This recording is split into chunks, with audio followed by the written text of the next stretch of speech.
Some of you have heard the story before, but in fact, there's someone in the audience who's never heard the story in front of an audience before, so I'm a little more nervous than I normally am telling the story.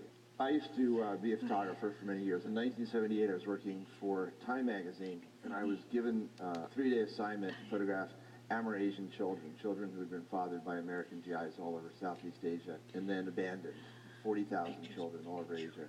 I'd never heard the word Amerasian before. I spent a few days photographing children in different countries, and like a lot of photographers and a lot of journalists, I always hoped that when my pictures were published, they might actually have an effect on a situation instead of just documenting it. So I was so disturbed by what I saw, and I was so unhappy with the article that ran afterwards, that I decided I would take 6 months off. I was 28 years old. I decided I would find 6 children in different countries and actually go spend some time with the kids and try to tell their story a little bit better than I thought I had done for Time magazine. In the course of doing the story, I was looking for children who hadn't been photographed before, and the Pearl Buck Foundation told me that they worked with a lot of Americans who were donating money to help some of these kids.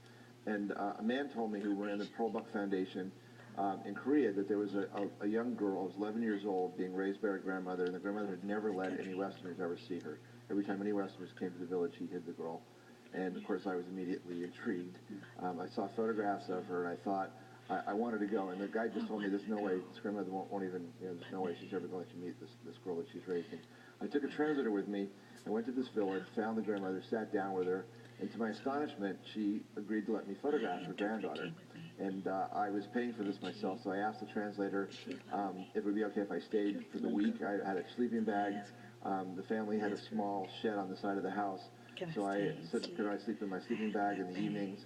And I just told the little girl, whose name was Unsuk Lee, that if I ever did anything to embarrass her, she didn't speak a word of English, although she looked very American, she could just put up her hand and say, stop, and I would stop taking pictures. And then my translator left, and so there I was, couldn't speak a word of Korean. And this is the first night I met Unsuk. Her mother was still alive. Her mother was not raising her. Her grandmother was raising her. And what struck me immediately was how in love the two of these people were. The grandmother was incredibly fond, deeply in love with this little girl. They slept on the floor at night. The way they heat their homes in Korea is to put bricks under the floor so the heat actually radiates from underneath the floor. Unsuk was 11 years old.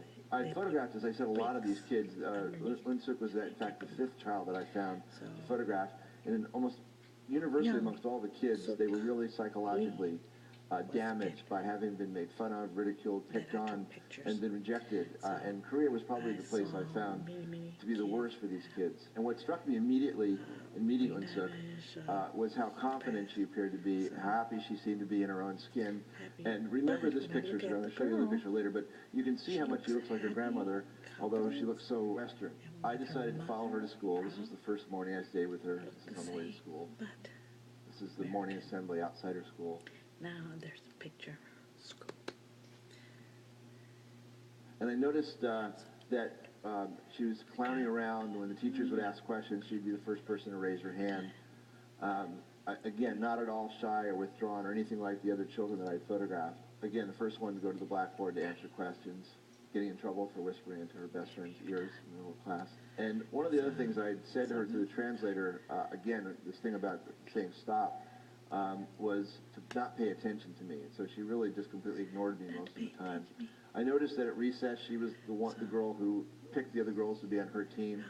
It was very obvious from the very beginning that she was a leader. This is on the way home. And that's North Korea up along the hill. There's up along the DMZ. They would actually cover the windows every night so that light couldn't be seen, because the South Korean government has said for years the North Koreans may invade at any time. So there's always this, the closer you were to North Korea, the more terrifying it was. Very often at school, I'd be taking pictures and she would whisper into her girlfriend's ears and then look at me and say, stop. And I would stand at attention. And all the girls would crack up, and it was sort of a little joke. The end of the week came, and my translator came back as I'd asked her to come back so I could formally thank the grandmother and Unsuk. And in the course of the grandmother talking to the translator, the grandmother started crying. And I said to my translator, what's going on? Why is she crying? And she spoke to the grandmother for a moment, and then she started getting tears in her eyes. And I said, okay, what did I do? What's going on? Why is everyone crying? And the translator said, the grandmother says that she thinks she's dying, and she wants to know if you would take Unsuk to America with you. And I said, I'm 28 years old, and I live in hotels, and I'm not married, and I mean, I'd fallen in love with this girl, but I was like, emotionally, I was about 12 years old. If you know photographers, the joke is it's the finest form of delayed adolescence ever invented. Sorry, honey, I have to go on an assignment. I'll be back, and then you never come back. So I asked the translator why she thought she was dying. Could I get her a hospital? Could I pay to get her a doctor? And she refused any help at all. And so when I got outside, I actually gave the translator some money and said, please go back and see if you can do something. And I gave the grandmother my business card. I said, if you're serious, I will try to find a family for her. And I immediately wrote a letter to my best friend in Atlanta, Georgia, who had an 11-year-old son. And my best friend had mistakenly one day said something about wishing he had another child. So here, my friends Jean and Gail had not heard from me in about a year. And I suddenly was calling saying, I'm in Korea and I met this extraordinary girl. And I said, the grandmother thinks she's sick, but I think maybe we would have to bring the grandmother over also. And I said, I'll pay for the I mean, I had this whole sort of picture.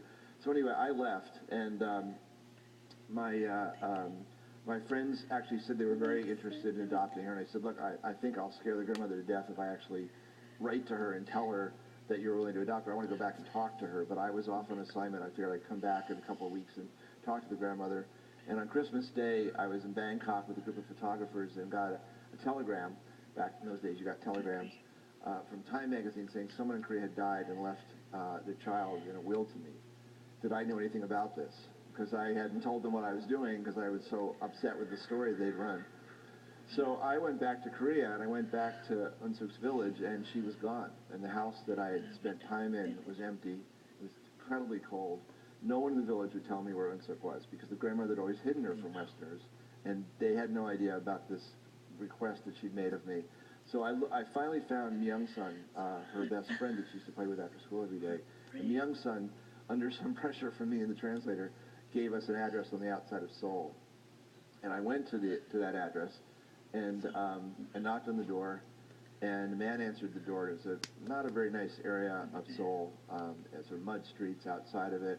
I knocked on the door, and Unsuk answered the door, and her eyes were bloodshot, and she seemed to be in shock. She didn't recognize, there was no recognition whatsoever.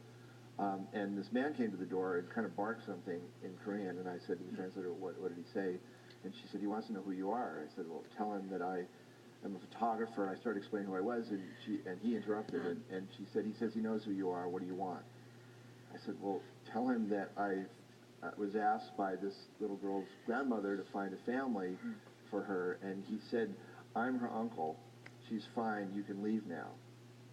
So I was, the door's being slammed on my face. It's incredibly cold. And I'm trying to think, what would the hero do in a movie if I was writing this as a movie script? So I said, listen, it's really cold. I've come a very long way. Do you mind if I just come in for a minute? I'm freezing. So the guy kind of reluctantly let us in, and we sat down on the floor. And as we started talking, I saw him yell something, and Unsuk came and brought us some food. And I had this whole mental picture of sort of like Cinderella. I sort of had this picture of this incredibly wonderful, bright, happy little child who now appeared to be very withdrawn, being enslaved by this family. And I was really appalled, and I couldn't figure out what to do. And the more I tried talking to him, the less friendly he was getting. So I finally decided, I said, look, this is all through the translator, because this is all, I don't speak a word of Korean. And I said, look, I'm really glad that Unsuk has a family to live with. I was very worried about her. I made a promise to her grandmother, your mother, that I would find a family, and now I'm so happy you're going to take care of her. I said, but I bought an airline ticket. I'm stuck here for a week. And I said, I'm staying at a hotel downtown. Would you like to come have lunch tomorrow? And you can practice your English, because he told me, I was trying to ask him questions about himself. And so I went to the hotel, and I found two older Amerasians, a girl whose mother had been a prostitute, and she was a prostitute, and a boy who had been in and out of jail. And I said to them, look, there's a little girl who has a tiny chance of getting out of here and going to America. And I said, I don't know.